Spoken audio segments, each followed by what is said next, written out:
Hello बच्चों। तो आज हम इलेक्ट्रोस्टैटिक्स का लेक्चर नंबर 2 पढ़ेंगे। लास्ट लेक्चर में हमने पढ़ा था कि इलेक्ट्रिक चार्ज और इलेक्ट्रोस्टैटिक्स का इंट्रोडक्शन क्या होता है। तो आज हम पढ़ेंगे Coulomb's law.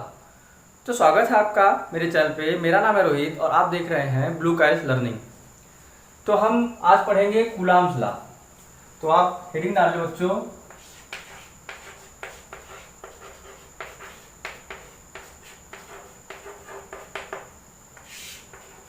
Coulomb's law.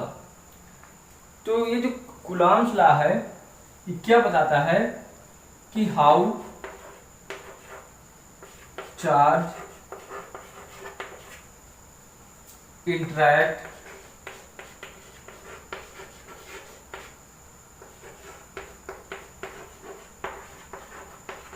With each other. मतलब इसमें दो दो चार्जेस होते हैं, वो कैसे एक दूसरे से अट्रैक्ट या रिपल करते हैं। तो ये कूलॉम्स ने बताया। तो अगर मानते हैं कि ये एक पॉइंट चार्ज है, ये चार्ज है Q1, एक दूसरा चार्ज है Q2 और इनके बीच का जो सेपरेशन है वो है R। तो जो Q2 पे फोर्स लगेगा, क्योंकि ये देखिए प्लस प्लस चार्ज है तो रिपल होगा। तो जो Q1 Q2 पे फोर्स लगाएगा, जो रिपल्सिव फोर्स लगाएगा, मतलब दूर फेंकेगा, तो किस फोर्स से भेजेगा? तो फोर्स ऑन 2 ड्यू टू 1। अब इस Q1 पे Q2 फोर्स लगाएगा तो क्या होगा? Force on 2 due to 1।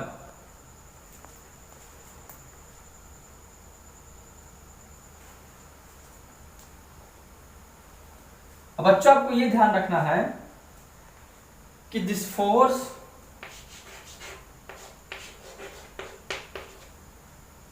This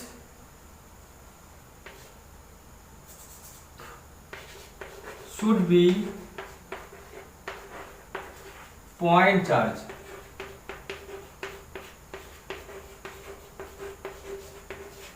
मतलब ये दोनों चार्ज है, ये पॉइंट चार्ज होना चाहिए।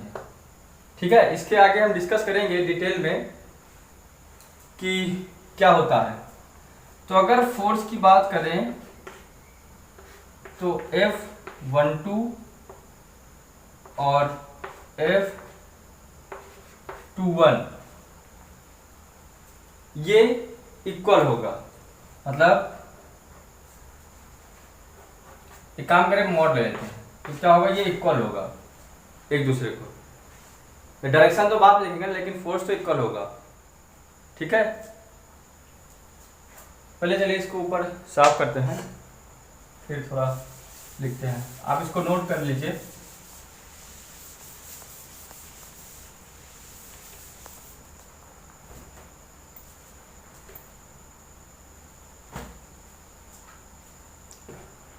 देखिए, सबसे पहली चीज तो आप ये देखिए कि जो ये दो फोर्स है Q1 और Q2 के बीच में, जो फोर्स लगेगा, this force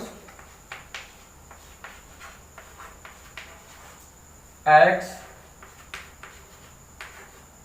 along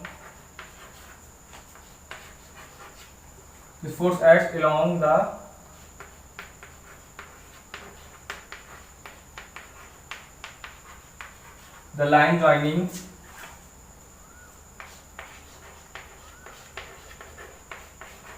the center of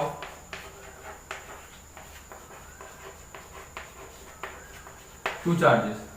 मतलब कि जो ये फोर्स लगेगा इन दोनों चार्जेस के बीच में, ये जो लाइन है, लाइन ज्वाइनिंग, इसके अलोंग ही लगेगा। मतलब ऐसा नहीं सकता कि ये फोर्स इधर भाग जाए, जैसे ये फोर्स इधर लगा दे, या ये इधर फोर्स इधर लगा दे, इधर लगा दे, ऐसा नहीं है।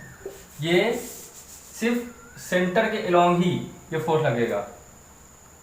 और दूसरा पॉइंट ये था कि जो ये फोर्स होता है ये पे दोनों के डिस्टेंस के इनवर्सली प्रोपोर्शनल होता है। मतलब जिनकी सेपरेशन इनके बीच का, उसके इनवर्सली प्रोपोर्शनल होता है। और तीसरा पॉइंट अगर देखें तो ये डायरेक्टली प्रोपोर्शनल होता है दोनों चार्ज के मल्टीपल का, Q1 और Q2 का। तो जिससे ये एक फॉर्मूला निकल के आया F k Q1 Q2 upon r square. ये कूलॉम्स लॉ है का फॉर्मूला है। अब K क्या है ये तो पता होगा, Q1 Q2 क्या है, R क्या है। Q1 क्या है पहला चार्ज, Q2 क्या है दूसरा चार्ज, R क्या है दोनों के बीच सेपरेशन, और K क्या है, K क्या है, K कांस्टेंट है।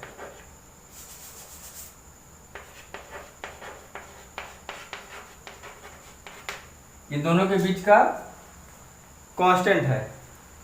K जो है यूनिवर्सल कांस्टेंट नहीं होता, ये क्या करता है, depends upon medium.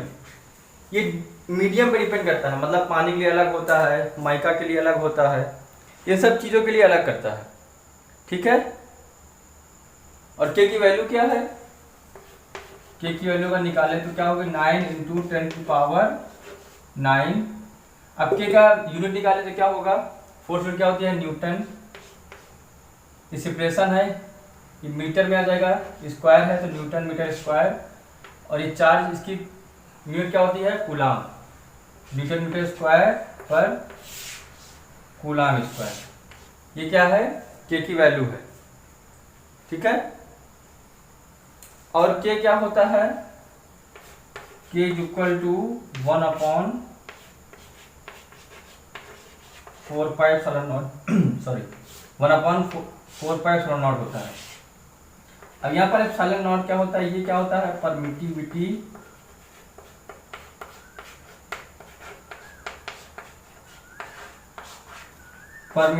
Of free space. तो बच्चों हम ये परमिटिविटी जो है इसको हम अगले लेक्चर में देखेंगे, इसी पे पूरा लेक्चर होगा, जो मेरा अगला लेक्चर होगा इसी पे होगा, परमिटिविटी ऑफ फ्री स्पेस पे, मतलब परमिटिविटी क्या होती है। तो बच्चों इसको आप नोट कर लो पॉज करके, मैं इसको साफ करता हूँ।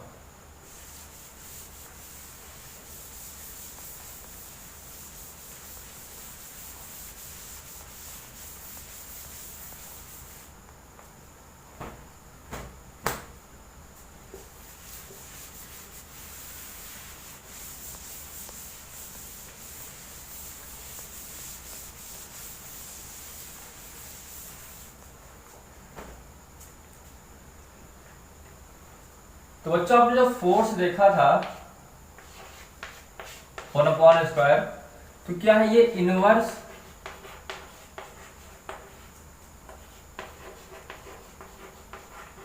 स्क्वायर लॉ पे बेस्ड है। ठीक है, अगर हम एक ग्राफ प्लॉट करें फोर्स वर्सेस सेपरेशन के बीच में, सेपरेशन मतलब R, फोर्स और R, ठीक है, तो क्या होगा कि जो इसका फोर्स है, जैसे जैसे फोर्स बढ़ेगा वैसे वैसे इसका सेपरेशन कम होता जाएगा। जैसे सेपरेशन कम होगा वैसे वैसे क्या होगा, फोर्स बढ़ेगा। ठीक है, अब मान लो कि अगर R जो है डबल कर दी जाए, मतलब इनके बीच का जो डिस्टेंस है, अभी इसको फिर समझाते हैं, पहले आप नोट करिए। मान लीजिए इसका सेपरेशन होगा अगर डबल कर दिया जाए, मतलब जिसके बीच का डिस्टेंस है वो डबल कर दिया जाए, मतलब R को अगर 2R कर दो, 2R², तो क्या होगा 1/4R², मतलब जो F' होगा 1/4 टाइम्स हो जाएगा। मतलब कि अगर इसका जो रेडियस है, जो सेपरेशन है, अगर उसको आप डबल करोगे तो जो फोर्स है वो 1/4 टाइम कम हो जाएगा। अब वहीं अगर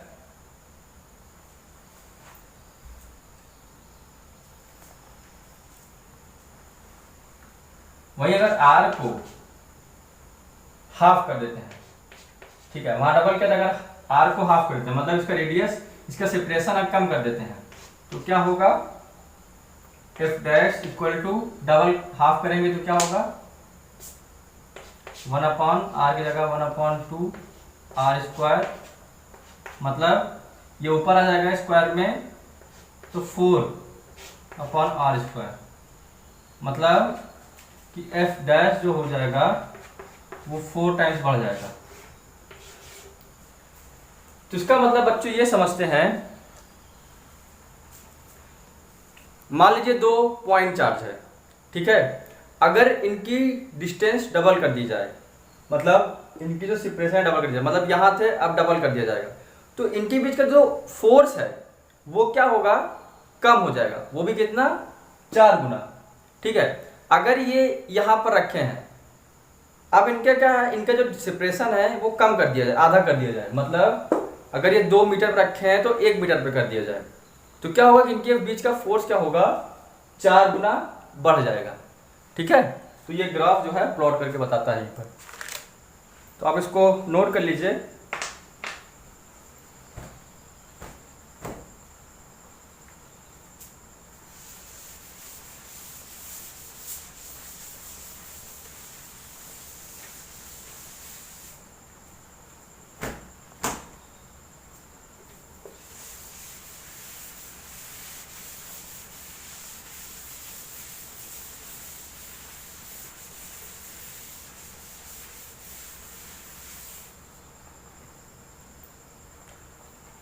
अब बच्चों देखते हैं कूलॉम्स लॉ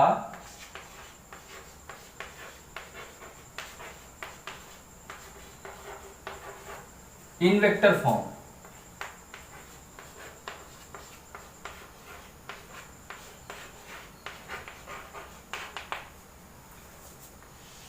ये बोर्ड में पूछ सकता है आपका,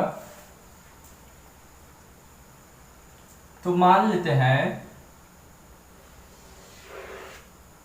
2 पॉइंट चार्ज है, क्योंकि कूलॉम्स लॉ पॉइंट चार्ज में वैलिड होगा, प्लस Q2, और इनके बीच का जो सेपरेशन है वो क्या है R है, ठीक है। तो जो इनके इसके ऊपर फोर्स लगेगा, force on two due to 1, और इस पे जो फोर्स लगेगा, क्योंकि रिपल करेंगे दूसरे को, तो जो इसको रिपल करेगा तो कितना फोर्स लगेगा, फोर्स ऑन 1 ड्यू टू 2, ठीक है। अब हमको वेक्टर फॉर्म में लिखना है इसको, तो बच्चों आपको पढ़ा होगा कि जो वेक्टर होता है उसमें मैग्नीट्यूड के साथ साथ इसका मैग्नीट्यूड लेंगे, डायरेक्शन भी होता है। तो आप डायरेक्शन देंगे, अगर ये फोर्स इधर लग रहा है, मतलब कि R2 vector minus R1 vector का मॉड, मतलब फाइनल अगर इधर जा रहा है, डायरेक्शन अगर इधर है तो फाइनल माइनस इनिशियल। अब अगर यहीं ये इधर जा रहा हो, मतलब इधर फोर्स लग रहा हो, तो फाइनल कितना है R1 माइनस R2। बच्चों अब ये ध्यान दो कि जो मॉड R है ये R2 माइनस R1 के लिए भी बराबर होगा और R1 माइनस R2 के लिए भी बराबर होगा, मतलब ये बराबर है तीनों, ठीक है। क्योंकि हमको वेक्टर मिलना है इसलिए हमने इसको डायरेक्शन दे दिया। अब डायरेक्शन दिया तो ये होगा। तब अगर फोर्स लिखते हैं, फोर्स का फॉर्मूला क्या, फोर्स ऑन 1 ड्यू टू 2, मतलब अगर इस पे फोर्स निकालते हैं तो क्या होगा K Q1 Q2, ये दो Q1 Q2 upon r square मतलब मॉड R का होल स्क्वायर, ठीक है। अब अगर हमको इसको वेक्टर फॉर्म में लिखना है, तो वेक्टर फॉर्म में लिखना है तो अब इधर फोर्स लग रहा है, तो क्या होगा 1 फोर्स ऑन 1 ड्यू टू 2, तो हम क्या करेंगे, आपने फॉर्मूला पढ़ा होगा कि A cap is equal to vector A upon mod A। अगर किसी वेक्टर की मैग्नीट्यूड और डायरेक्शन निकालना है, मतलब अगर किसी वेक्टर फॉर्म में लिखना है तो क्या होगा कि डायरेक्शन इधर है, तो हम क्या करेंगे R R1 माइनस R2 का क्या होगा, R1 माइनस R2 का इसका कैप ले लेंगे, मतलब इसका यूनिट वेक्टर ले लेंगे। ठीक है, तो अब क्या होगा कि Q1 Q2, अब मॉड R की जगह हम मॉड R की जगह हम R1 माइनस R2 भी रख सकते हैं। तो क्या होगा R1 माइनस R2 का मॉड। अब ये देखिए यहाँ इस फॉर्मूले से देखेंगे तो R1 माइनस R2 का vector upon R1 minus R2 का मॉड। ठीक है, तो अब क्या होगा, यहां पर स्क्वायर होगा,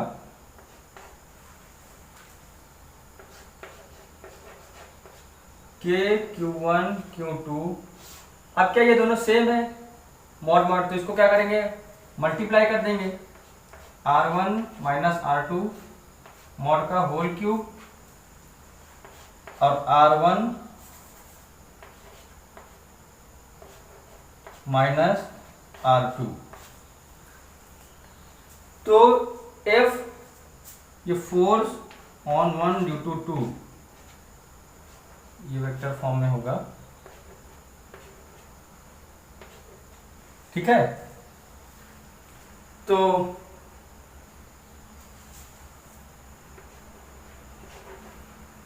ये आ गया। अब अगर हम यही फोर्स ऑन 2 ड्यू टू 1 रखें तो निकालना चाहें तो हम डायरेक्ट निकाल सकते हैं। क्या होगा, फोर्स ऑन 2 ड्यू टू 1, इसी के बेसिस पे निकालेंगे। इसको आप नोट कर लीजिए स्टार लगा के। अब देखिए यहां पर हम इसका फॉर्मूला डायरेक्ट लिख सकते हैं। ठीक है, अब यहाँ पर 1 माइनस 2 था, फोर्स ऑन 1 ड्यू टू 2 था, तो अब क्या फोर्स इधर लगेगा इस वाले पॉइंट पे, F force on 2 due to 1 पे बात कर रहा है। तो क्या हो जाएगा, मॉड R2 माइनस R1 का होल क्यूब और R2 माइनस R1। ठीक है,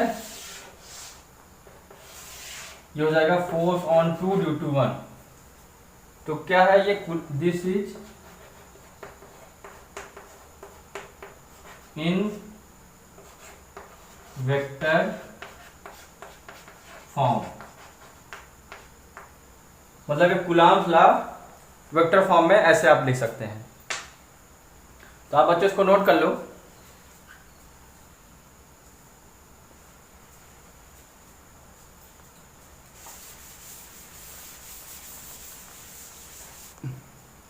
अब बच्चों देखते हैं कि इलेक्ट्रोस्टैटिक्स फोर्स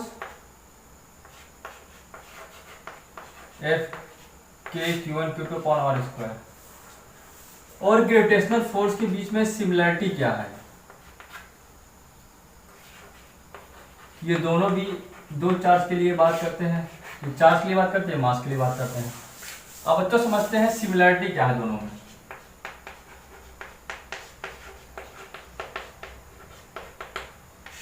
अगर सिमिलरिटी की बात करें तो ये दोनों law inverse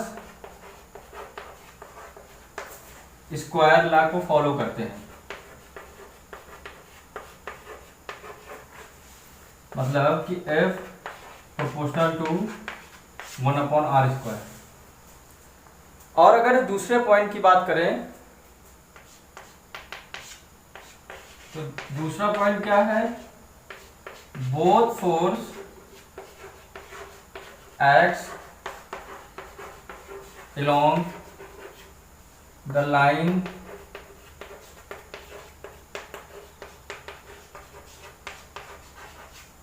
joining the center of charges। और अगर ग्रेविटेशनल फोर्स की बात करें तो मास।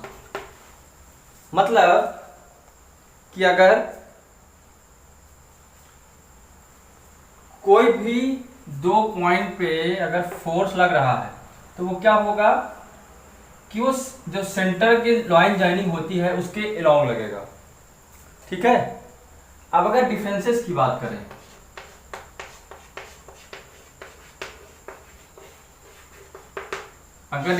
बात करें, तो सबसे पहला डिफरेंस तो ये आप देख रहे होंगे कि जो इलेक्ट्रोस्टैटिक फोर्स है ये अट्रैक्टिव भी होता है और साथ ही साथ रिपल्सिव भी होता है।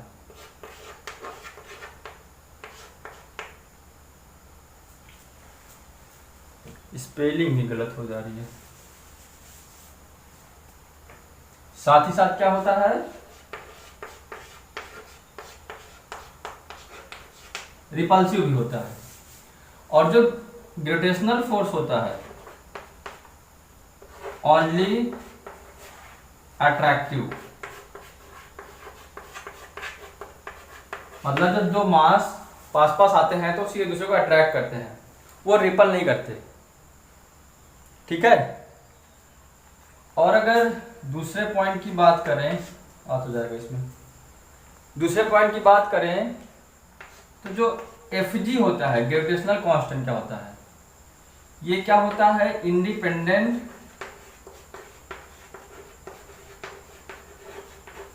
Independent on medium. मतलब जो यूनिवर्सल ग्रेविटेशनल कांस्टेंट होता है वो क्या होता है, इंडिपेंडेंट होता है। ठीक है। और अगर वहीं इलेक्ट्रोस्टैटिक्स फोर्स की बात करें तो ये डिपेंड करता है, डिपेंड्स अपॉन मीडियम। अब देखिए जो G होता है, G क्या होता है, G होता है 6.67 इंटू 10⁻⁻11 न्यूटन मीटर स्क्वायर पर किलोग्राम स्क्वायर।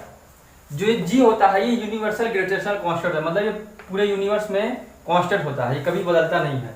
लेकिन जो Fe है, Fe में जो K होता है, K होता नहीं है, K कांस्टेंट, तो इसका जो वैल्यू होता है 9 इंटू 10⁻9 न्यूटन मीटर स्क्वायर पर कूलम स्क्वायर। ये सिर्फ एयर और फ्री स्पेस में ही वैलिड है। और अगर कहीं दूसरे मीडियम में ले जाएंगे तो इसका जो वैल्यू है ये चेंज हो जाएगी। तो बच्चों आप इसको नोट कर लीजिए।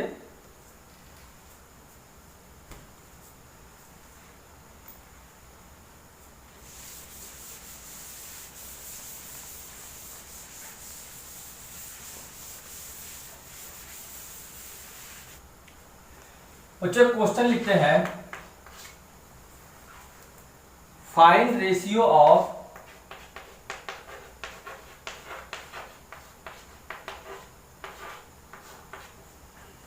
Fe मतलब electrostatic force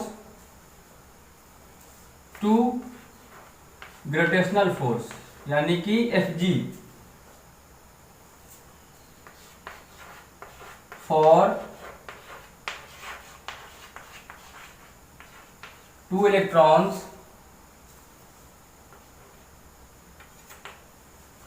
electrons placed at some distance।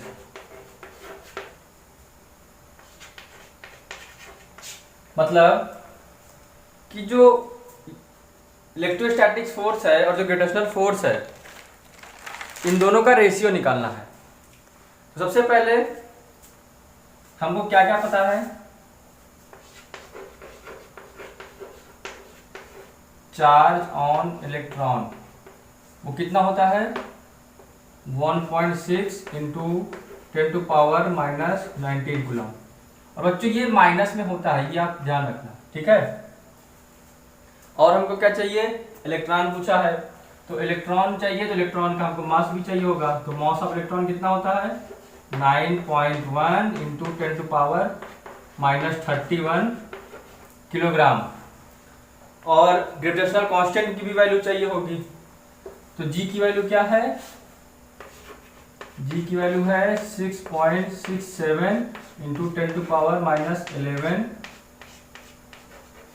Newton metre square पर किलोग्राम स्क्वायर। अब के की वैल्यू भी चाहिए होगी, तो के की वैल्यू क्या है, डिस्टेंस इन एयर लिख देते हैं। तो के की वैल्यू क्या होगी, 9×9 न्यूटन मीटर स्क्वायर पर कूलाम स्क्वायर। ठीक है बच्चों, तो हमको सब कुछ मिल गया। अब हम फार्मूले पे रख देते हैं। इलेक्ट्रोस्टैटिक्स फोर्स का फार्मूला क्या होता है, k Q1 Q2 upon r square. और ग्रेविटेशनल फोर्स का फार्मूला क्या होता है, G M1 M2 upon r square. अब अगर दोनों का रेशियो निकालना है तो दोनों को डिवाइड कर देंगे। अब दोनों को डिवाइड करेंगे तो आर स्क्वायर कट जाएगा। तो क्या होगा, के Q1 Q2 upon G M1 M2। अब सारी वैल्यूज में हम पुट कर देते हैं। तो के की वैल्यू क्या है, 9 इंटू 10⁻9 और Q1 Q2 कितना है, मतलब ये चार्ज इलेक्ट्रॉन है तो ये दोनों एक सेम ही होगा। तो हम क्या करेंगे, 1.6 इंटू 10⁻⁻19 का होल स्क्वायर ले लेते हैं। ठीक है, दोनों चार्ज सेम है। अब जी की वैल्यू क्या है, जी की value 6.67 into 10⁻⁻11 into mass of electron, क्योंकि इलेक्ट्रॉन पूछा है तो इसकी वैल्यू कितनी हो जाएगी, 9.1 इंटू 10⁻31 का होल स्क्वायर। तो बच्चों इसकी अगर वैल्यू देखेंगे तो इसकी अप्रॉक्स वैल्यू आएगी सॉल्व करने पर अप्रॉक्स 10⁻42। इसका मतलब कि जो इलेक्ट्रोस्टैटिक्स फोर्स है वो ग्रेविटेशनल फोर्स से 10⁻42 टाइम्स ज्यादा है। इसका मतलब कि जो इलेक्ट्रोस्टैटिक्स फोर्स है वो ग्रेविटेशनल फोर्स से बहुत ही ज्यादा है। तो बच्चों इसको नोट कर लीजिए।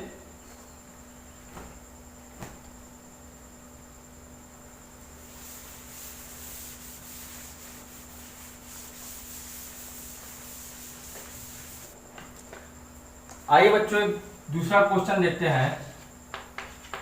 बोर्ड का क्वेश्चन है, सिंपल क्वेश्चन है। What is the force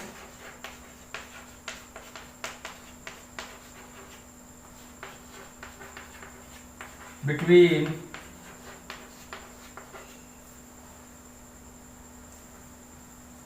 two small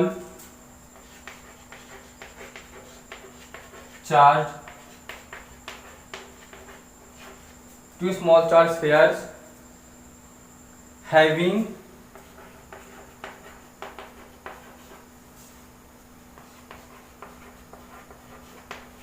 charges of 2 into 10⁻⁻7 coulomb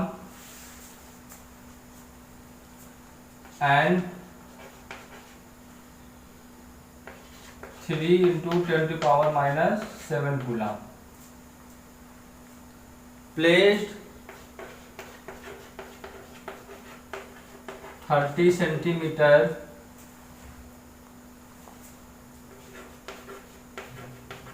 apart in air। अब एयर की बात किया है तो के की वैल्यू क्या होगी, वही जो 9×10⁻9 Newton square.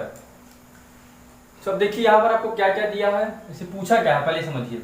What is the force between two small charge, मतलब दो चार्ज दिए हैं 2 × 10⁻⁷ कूलम और एक 3 × 10⁻7 कूलम और ये 30 सेंटीमीटर डिस्टेंस पे रखे हुए हैं। तब ये पूछ रहा है इनके बीच का फोर्स कितना होगा। पहले दिया क्या क्या है आप नोट कर लें। Q1 दिया है 2 × 10⁻⁷ कूलम, Q2 कितना दिया है 3 × 10⁻⁷ कूलम और इनके बीच का सेपरेशन देखें अगर तो कितना है 30 सेंटीमीटर है, तो मीटर में निकालने के लिए 0.3 मीटर हो जाएगा। और के की वैल्यू क्या होगी, एयर दिया है, एयर दिया है तो के की वैल्यू क्या होगी एयर में 9 इंटू 10⁹ न्यूटन मीटर स्क्वायर पर कूलम स्क्वायर। अब फॉर्मूले पर रख देते हैं, F इज इक्वल टू के Q1 Q2 upon r square. अब के कितना दिया है 9 इंटू 10⁹ Q1 कितना है 2 इंटू 10⁻⁻7, Q2 कितना दिया है 3 इंटू 10⁻⁻7। अब आर स्क्वायर कितना है, आर ये है 0.3, हम मीटर में वैल्यू रखते हैं, सेंटीमीटर नहीं रखते असाइनमेंट में। तो इसको सॉल्व करेंगे तो कितना आ जाएगा 9 टू 18 3 जा 54, 10⁻9 इंटू इनकी पावर ऐड हो जाएगी तो 10⁻⁻14 अपॉन ये कितना हो जाएगा 9 इंटू 10⁻⁻2। इसका स्क्वायर करेंगे और जो पॉइंट में आएगा 0.03 तो क्या होगा 10⁻⁻2 हो जाएगा। तो इसको सॉल्व करते हैं, कितना हो जाएगा 9 6 जा 54 इंटू यहाँ पर कितना हो जाएगा 10⁻5 और ये +2 मतलब 6 इंटू 10⁻, यहाँ पर कितना हो जाएगा -3 न्यूटन। इनको बीच जो फोर्स लगेगा वो F फोर्स जो होगा वो कितना होगा 6 × 10⁻³ न्यूटन का फोर्स लगेगा। अब देखो दोनों पॉजिटिव चार्ज है, कभी कभी ये पूछ सकता है कि ये फोर्स रिपल्सिव होगा कि अट्रैक्टिव होगा। तो अगर दोनों पॉजिटिव चार्ज हैं तो क्या होगा फोर्स विल बी रिपल्सिव, मतलब जो फोर्स होगा ये रिपल्सिव होगा, क्योंकि अगर प्लस माइनस होता तो अट्रैक्टिव फोर्स होता। तो आपको समझ में आ गया होगा, तो आप इसको नोट कर लीजिए पॉज करके।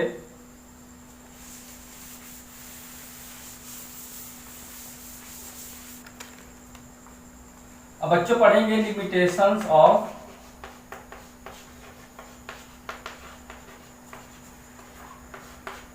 Coulomb's law.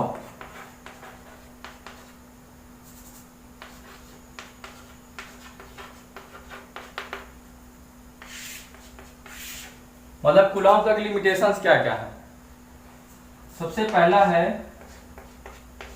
It is not valid on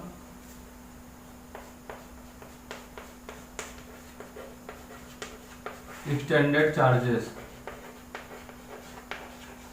इसका मतलब है कि ये सिर्फ पॉइंट चार्ज पे ही वैलिड होगा। एक्सटेंडेड चार्ज का मतलब ऐसा है कि मान लीजिए कोई चार्ज बॉडी है और इसमें यूनिफॉर्मली चार्ज डिस्ट्रीब्यूट है, कैसे भी मतलब पूरे में चार्ज है, या कोई बॉडी है जिसमें माइनस चार्ज है, वो किसी भी शेप में होती है। तो यहाँ पर क्या होगा कि वैलिड नहीं होगा, valid only valid on point charge.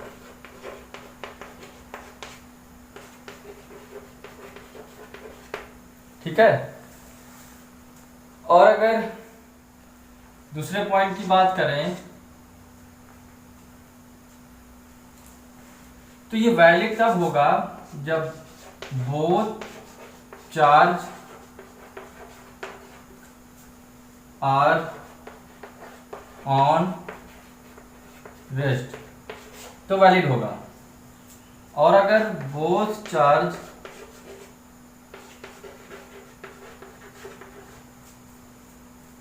On motion, मतलब अगर दोनों चार्ज मोशन में होंगे तो वहां पर ये चार्ज वैलिड नहीं होगा। अब वहीं अगर बात करें one charge is in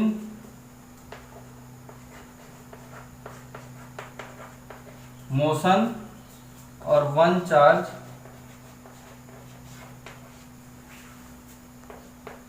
is on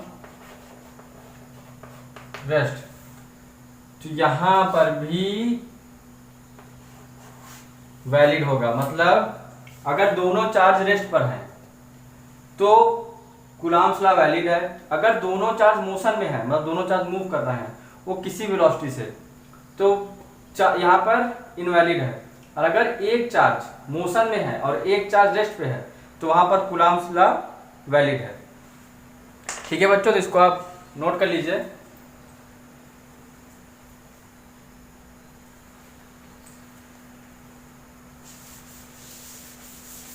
बच्चों आप पढ़ेंगे प्रिंसिपल ऑफ सुपर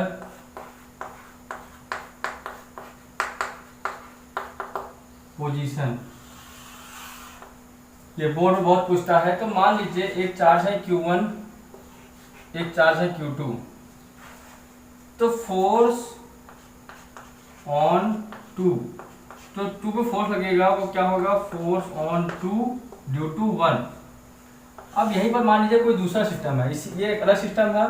अब अगर इसी में मान लीजिए Q1 और Q2 तो है ही, अब एक चार्ज आ गया Q3, तो क्या होगा, F नेट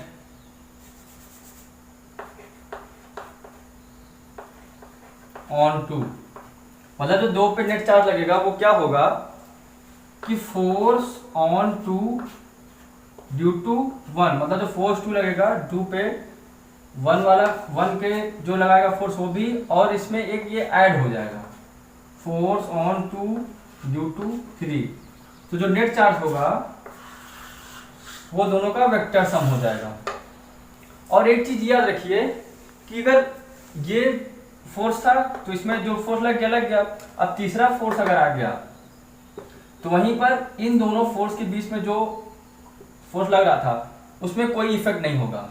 ठीक है, अब अगर मान लीजिए यहाँ पर Q4 आ गया तो इसमें वो भी ऐड हो जाएगा, प्लस फोर्स 2 ड्यू टू 4। ठीक है, तो मतलब जितना भी कोई भी सिस्टम में कितने भी फोर्स आ जाए तो क्या होगा, उनका सबका वेक्टर सम हो जाएगा। इस एग्जांपल के लिए समझिए Q1, Q2, Q3, Qn, मान लीजिए किस सिस्टम में है ऐसा फोर्स, तो F नेट क्या हो जाएगा, F नेट ऑन n क्या हो जाएगा, vector sum of n1, vector sum of n2, vector sum of n3 plus dot dot dot force on vector sum n-1। ठीक है, तो जो F नेट होगा वो ये होगा। अब अगर इसकी डिफिनीशन लिखना चाहो आप तब इसकी डिफिनीशन लिख सकते हो। इसकी डिफिनीशन होगी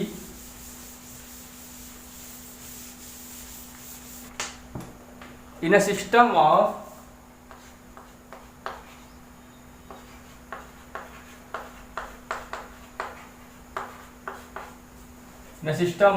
n charges,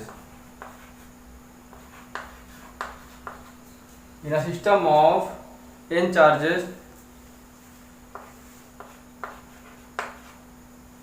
the net electrostatic force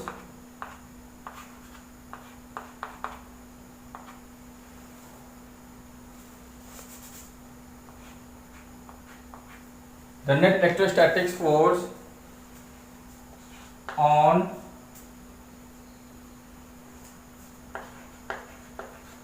any one charge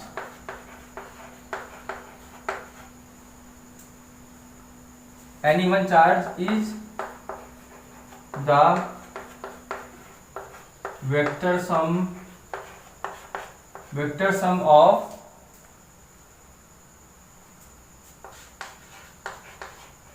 forces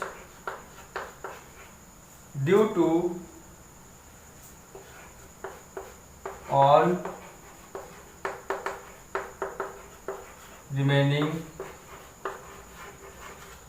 forces on this charge.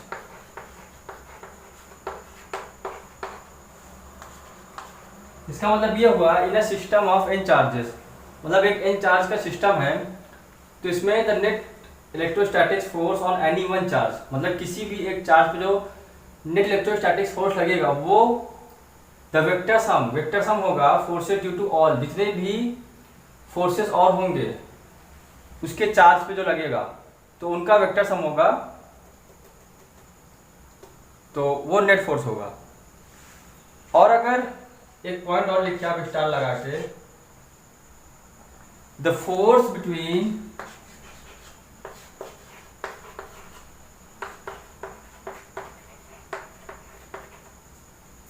any two charges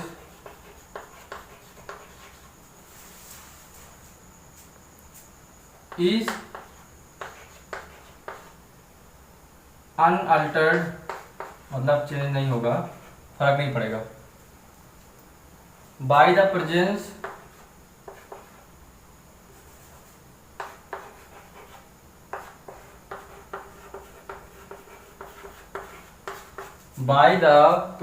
of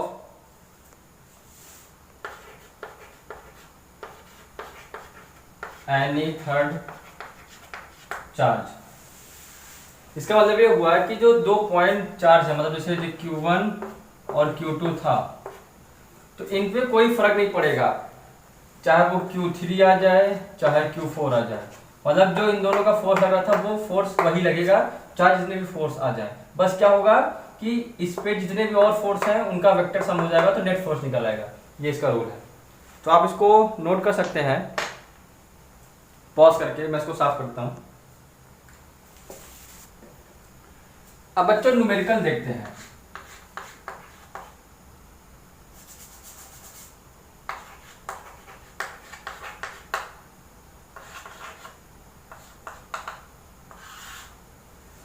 numerical देखते हैं पहले ट्रायंगल में।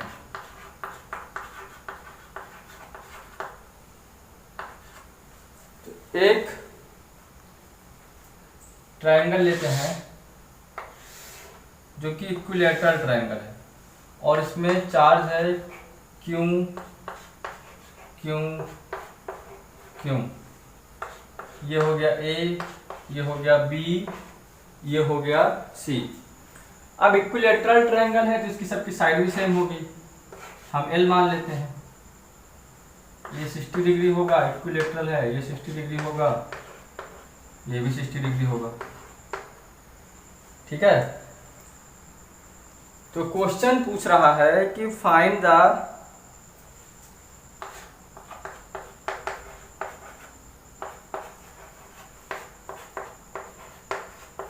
F net on charge C, मतलब जो C पे है उसमें नेट फोर्स निकालना है। तो अब निकालते हैं कि जो, अब ये देखिए पहले कि जो F C force on C due to B, क्योंकि सब क्या है रिपल्स फोर्स है, मतलब plus plus plus same sign के फोर्सेस हैं, मतलब चार्जेस हैं, तो क्या करेंगे रिपल करेंगे। अब हमको C पे निकालना है, तो अब ये निकालेंगे कि force on C due to A, ठीक है, क्योंकि फोर्स इधर लगेगा, ये इधर रिपल करेगा इसको, तो C पे B फोर्स लगाएगा और C पे A फोर्स लगाएगा, हमको यही निकालना है, ठीक है। तो अब क्या है, ये 60 है तो ये भी 60 होगा, इसको हम अलग से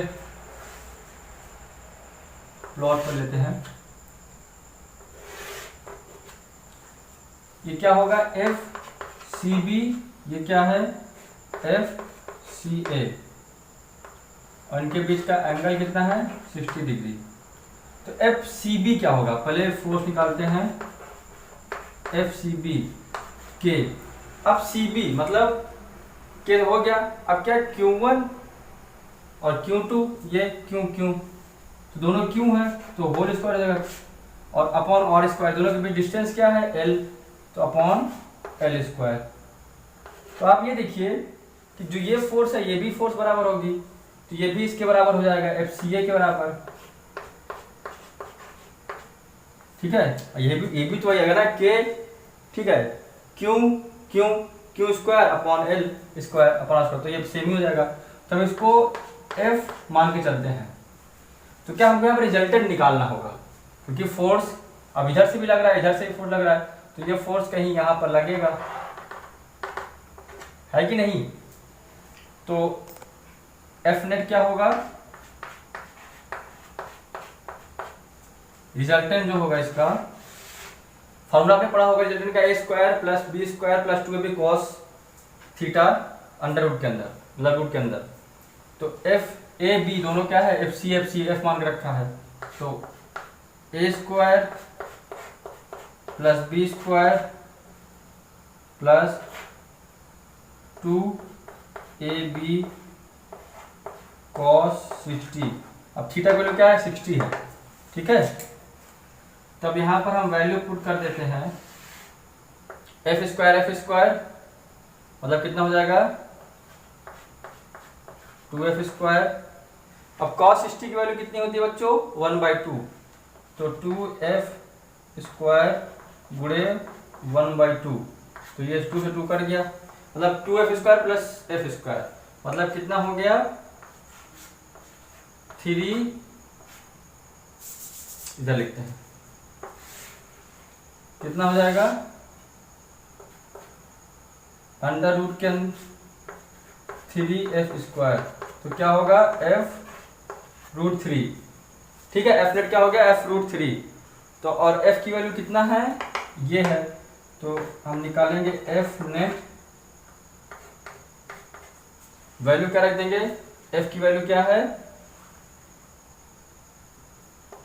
√3 लिख लेते हैं पहले, Q square upon l square, तो ये इसका आंसर हो जाएगा।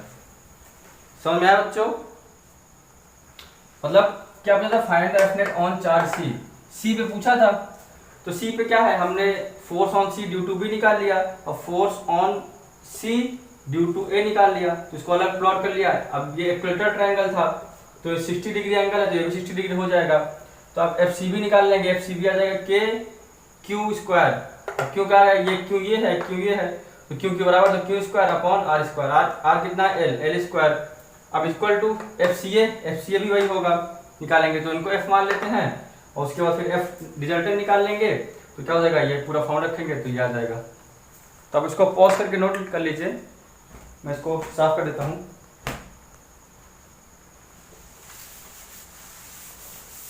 अब बच्चों अगर दूसरा क्वेश्चन देखें, तो ये भी इक्विलेटरल ट्रायंगल है। ठीक है, ये भी इक्विलेटरल ट्रायंगल है, इनकी साइड मान लेते हैं ए बी और सी, यहां पर भी प्लस क्यू चार्ज, यहां पर भी प्लस क्यू चार्ज, और इस पर यहां पर माइनस क्यू चार्ज देते हैं। और ये इक्विलेटरल ट्रायंगल है, तो इनकी साइड, इनकी लेंथ सेम ही होगी। ठीक है, तो इसमें आपकी क्या पूछा है, F net on charge at A, मतलब ए पर हमको एफ नेट निकालना है। एफ नेट क्वेश्चन पूछा है ऑन चार्ज एट ए, मतलब ए पे हमको एफ नेट निकालना है। तो इसमें भी वैसे ही करेंगे। अब देखिए पिछले वाले में क्या था कि सब एक दूसरे रिपल कर रहे थे पिछले क्वेश्चन में, लेकिन यहाँ पर क्या है, एफ नेट ए निकालना है, ये एंगल 60 डिग्री हो जाएगा, तो हमको यहाँ पर फोर्स निकालना है। तो अब क्या करेंगे, एफ ए जो होगा ये इधर अट्रैक्ट करेगा, तो फोर्स इधर लगेगा, तो क्या होगा sorry, F force on A due to C, और ये फोर्स होगा ये भी इधर लगेगा, क्योंकि माइनस है प्लस अपने अट्रैक्ट करेगा, तो क्या होगा, force on A due to B. ठीक है, क्योंकि ये दोनों फोर्स इधर लगेगा, तो इसको हम प्लॉट कर लेते हैं अलग से। ये क्या होगा, force on A due to C, force on A due to B, ये 60 डिग्री का एंगल है, ये ए पॉइंट है, ठीक है। तो अब इसमें एफ सी की वैल्यू निकालते हैं, सॉरी एफ ए सी की वैल्यू। एफ ए सी क्या हो जाएगा, के Q1 Q2। Q1 क्या है, वही है Q1 Q2 Q square upon are कितना है, एल स्क्वायर। अब आप ये सोच रहे हो कि मैंने माइनस क्यों रखा, क्योंकि उन्होंने डायरेक्शन पहले ही दे दिया ना, तो आपको जब डायरेक्शन दे ही दिया तो आपको प्लस माइनस में भी फर्क नहीं पड़ना चाहिए। अब एफ ए बी वही होगा तो एफ ए बी, अब एफ ए बी वही है, एफ ए सी भी इक्वल होगा, तो इसको हम एफ मान के पिछले जैसे करेंगे तो 60 डिग्री एंगल है तो वही आ जाएगा, क्या हो जाएगा, F net equal to √3f, और f की वैल्यू क्या है, √3f की वैल्यू क्या है, के Q square upon l square. तो ये आपका आंसर हो जाएगा।